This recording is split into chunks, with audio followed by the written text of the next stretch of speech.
Bien. José, ¿usás diario de trading? ¿Tenés un diario donde haces tus anotaciones y estas cosas? Sí, backtesting, de hecho me habías preguntado antes, no había contestado. Nosotros, bueno, sí, tenemos un diario, un backtesting, no a papel, pero sí en ordenador, donde todos nuestros, en Excel, donde todos nuestros patrones lo vamos siguiendo, vamos generando esa estadística. Hay una herramienta, además hay herramientas muy buenas ahora para ir analizando también en el pasado los patrones, ¿vale? Eso a través de los bots se hace muy bien. No cogemos, porque puedes caer en la sobreoptimización cuando valoras un patrón en el pasado. Y bueno, pues siempre toda pauta que operamos la tenemos testeada, y hasta que no está testeada con una muestra interesante de pruebas, no tratamos de no operarla, ¿vale? Entonces siempre, como he dicho antes, cualquier entrada que hacemos nosotros tiene un apoyo estadístico. Por ejemplo, si entramos por Elliot, una pauta que usamos mucho nosotros, sabemos que esa pauta tiene pues un porcentaje X de acierto, y en eso es en los que nos apoyamos, y para eso es importantísimo tener un buen backtest o un diario, eso ya cada uno como vea, pero llevar un seguimiento, evidentemente, de la estadística de tus entradas. Es que es importantísimo, es que todo trader tiene que trabajar con estadística. Si no está trabajando con estadística, está trabajando por intuiciones o por estimaciones, pero sin ninguna evidencia empírica de que pueden funcionar. Entonces es fundamental tener un backtesting, un diario, un Excel, del formato da igual, simplemente llevar un poco un conteo de los patrones, del acierto, del ratio que vas teniendo para tener un apoyo lógico a todo lo que estás haciendo. Está claro. Tú me dijiste eres puramente chartista, ¿no es cierto? ¿No miras las noticias para nada? Sí, bueno, yo para operar soy puramente chartista. Sí que es verdad que también tenemos una parte de análisis macro, análisis fundamental, pero más que para operar, para el propio patrón, para ese punto de entrada, es para la contextualización que te hablaba antes, para hacer la hoja de ruta, para análisis de mercado, ese brujuleo que veníamos comentando. Sí que bueno, tenemos un apartado a primera hora de cada día, así que hacemos un análisis un poquito del entorno macroeconómico, de lo que ha pasado, de la agenda que tenemos por el día. Pues hoy, por ejemplo, hemos tenido datos manufactureros que evidentemente son muy importantes de cara a ver la evolución de la crisis que estamos viviendo, cómo va afectando a los sectores manufactureros, sectores de producción, al PIB, con estimaciones que tenemos ahora horribles. Entonces, todo ese entorno macroeconómico evidentemente tiene que estar presente a la hora de analizar un mercado, pero no de operar. Es decir, yo a la hora de buscar un patrón, un punto de entrada, un timing en el gráfico, tanto con el riesgo como con el profit, no valoro pautas fundamentales, pero sí a la hora de analizar y brujular un mercado, desde luego que lo tengo en cuenta, pero evidentemente ponderando mucho más el precio, el gráfico, que desde mi punto de vista lo está descontando ya, ¿no? O tiende a descontar ya todo ese ruido mediático que tiene detrás. ¿Cuál es tu análisis de esta situación que se está viviendo con el COVID-19? ¿Y qué ajustes haces o si estás haciendo algún ajuste en tu operativa con respecto a este contexto mundial que hay? Sí, pues bueno, la situación, yo siempre he pensado que el COVID, y lo hemos venido comentando también en algún análisis o en alguna ponencia que hemos dado, el COVID, bueno, la crisis sanitaria que hemos tenido ha sido, digamos, el trigger, el gatillo a una crisis de burbuja, burbuja monetaria, de burbuja de crédito que veníamos teniendo ya y que tenía tarde o temprano que explotar, ¿no? Esa tremenda inyección de liquidez que venían, ese crecimiento artificial que venían creando los bancos centrales, con esos diferenciales tan altos entre beneficios y empresas, bueno, pues evidentemente tenía que corregir, tenía que reajustarse, y simplemente hemos tenido este trigger que ha sido el coronavirus, que ha hecho que la caída, la corrección, que repito, estábamos ya planteando desde antes de conocer el coronavirus, lo que ha hecho es hacerlo de forma mucho más agresiva, mucho más vertical. Por eso hemos visto estas tremendas volatilidades. De hecho, estaba leyendo hoy que acabamos de cerrar el trimestre más volátil de la historia de la bolsa. Es decir, estamos ante una época histórica, completamente histórica en el mercado.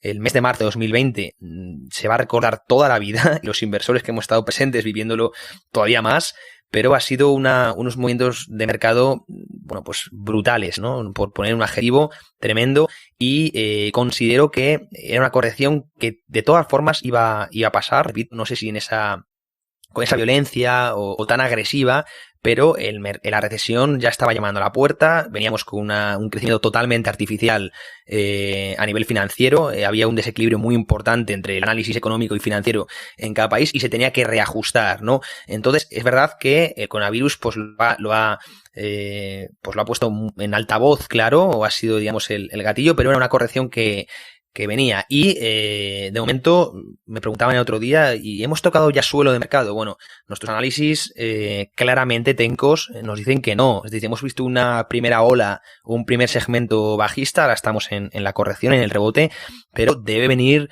un segundo movimiento bajista y es muy posible que antes de subir vayamos a pinchar, a manipular la zona de los mínimos, a limpiar todos esos cortos antes de poder buscar subidas. Entonces, creo que no es momento aún de buscar compras hasta que tengamos realmente esa limpieza de cortos en el suelo de mercado, en el área de mínimos, y por tanto creo que seguimos teniendo un mercado bajista, un bear market por delante, y hasta que realmente nos encuentre una vacuna para esta pandemia, para este virus, y hasta que las economías no vayan pues volviendo a funcionar con normalidad, es muy difícil que el mercado vuelva a la zona de máximos. Es que estamos hablando de una recesión en el PIB mundial tremenda, prácticamente una caída histórica. Y va a ser muy complicado, a pesar de los buenos datos chinos que nos van llegando, muy complicado que Occidente lo pueda replicar, por lo menos desde mi punto de vista. Pero como te digo, siempre ciñéndonos al gráfico, creo que el bear market no ha acabado, que le queda extensión en las caídas. Por lo tanto, de momento yo estoy líquido en renta variable en el corto plazo y esperando ver esas pautas de finalización en la caída para volver a entrar en renta variable. De momento, como te digo, vamos, nuestros análisis son ciertamente pesimistas en que podamos hacer un giro en V, como se va leyendo en varios foros o en varios portales financieros, algo que yo o nosotros por lo menos descartamos desde Trading Pro. ¿Qué le recomendarías a un trader que está recién empezando? Bueno, en primer lugar, le recomendaría que no se crea nada de lo que lee, pero ni a mí ni a nadie. Es decir, que valore según, que tenga una expectativa según lo que él va viendo, va operando, porque, repito, es muy fácil caer en el engaño en este mundo. Esta industria del trading necesita constantemente fluidez de gente nueva y tiende a poner muchos cebos. Por lo tanto, no te creas a nadie de lo que lees, ni lo que escuchas, ni siquiera a mí. Es decir, vete haciendo tu camino y siempre valorando tu futuro en base a lo que vas tú viendo, a lo que vas tú entendiendo que es los objetivos posibles. Y, por supuesto, no te fíes de nadie, aunque le encuentres muy honesto. Puedes compartir experiencias, pero siempre desde tu realidad, porque repito que es muy fácil caer en esos cantos de sirena de la industria del trading. Por suerte cada vez menos, antes eran bastante más agresivos, ya esa falsa publicidad está más penada con esta regulación nueva que tenemos, pero aún así no te fíes o trata de no fiarte de nadie, siempre en tu realidad. Y luego lo que hemos repetido, hemos sido muy insistentes, ¿verdad?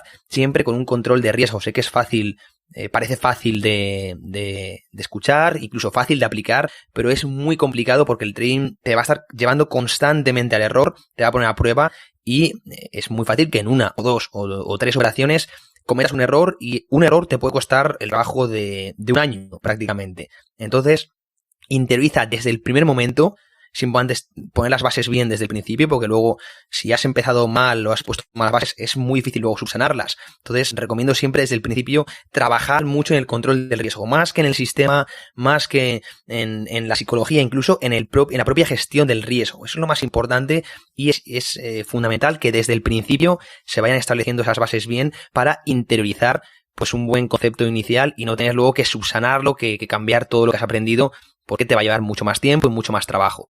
Entonces, resumido en dos conceptos: control de riesgo estricto militar y, por otro lado, siempre basándote en las expectativas que puedas tener tú para tu futuro en el trading, siempre basándote en tu realidad y no en lo que leas en un portal o en lo que escuches un podcast o en lo que pues lo que puedas ver en televisión, ¿no? Siempre bajo tu realidad. Quedó clarísimo, José. ¿Tenés algún libro o referente que te haya marcado mucho y que quieras recomendar? Sí, yo, bueno, referentes bastantes. La verdad es que en el mundo del trading siempre distingo entre referentes en el mundo de la inversión y en el mundo del trading, ¿vale? Es que yo, como he comentado antes, lo distingo bastante. En el mundo del trading recomiendo seguir mucho imagino que le conoces tú también, Marcos, Alberto Cárdenas, desde Venezuela, es un trader fantástico.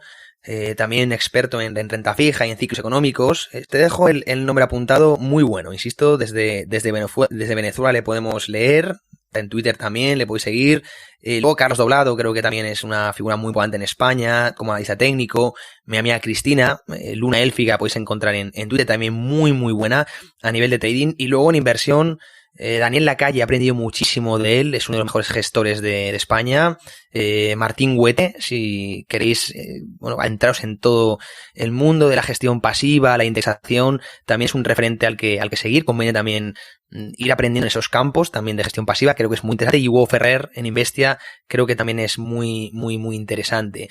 Y en cuanto a libros, bueno, yo soy más me he medido todos los libros clásicos, pues de Elder, ¿verdad?, de Williams, pero ahora estoy más centrado en portales. Value School, en España es una academia, digamos, pues hacen ponencias muy buenas. Value School lo recomiendo mucho para aprender no solo de trading, sino también de economía, que creo que, y de política financiera y monetaria, que creo que es muy importante para, bueno, pues compaginar con todo el aprendizaje de chartismo que puedes hacer. Así que, bueno, te dejo 4 o 5 nombres y lo recomiendo fervientemente para toda la audiencia que nos está escuchando.